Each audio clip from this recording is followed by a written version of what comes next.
اعوذ باللہ من الشیطان الرجیم، بسم اللہ الرحمن الرحیم۔ دعائے مستجاب، روزنامہ الفضل انٹرنیشنل، سوموار 25 دسمبر 2023۔ دنیا و آخرت میں عافیت کی ایک افضل دعا۔ حضرت انس بن مالک رضی اللہ تعالی عنہ نے رسول اللہ صلی اللہ علیہ وسلم سے افضل دعا کے بارے میں پوچھا۔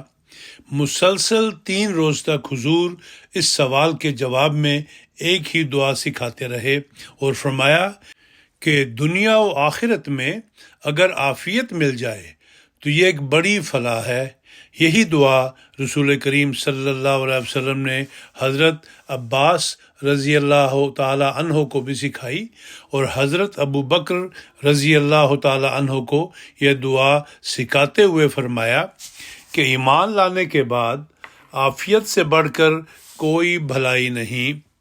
اللہم انی اسألک العفو والعافیت فی الدنیا والآخرہ۔ ابن ماجہ کتاب الدعا۔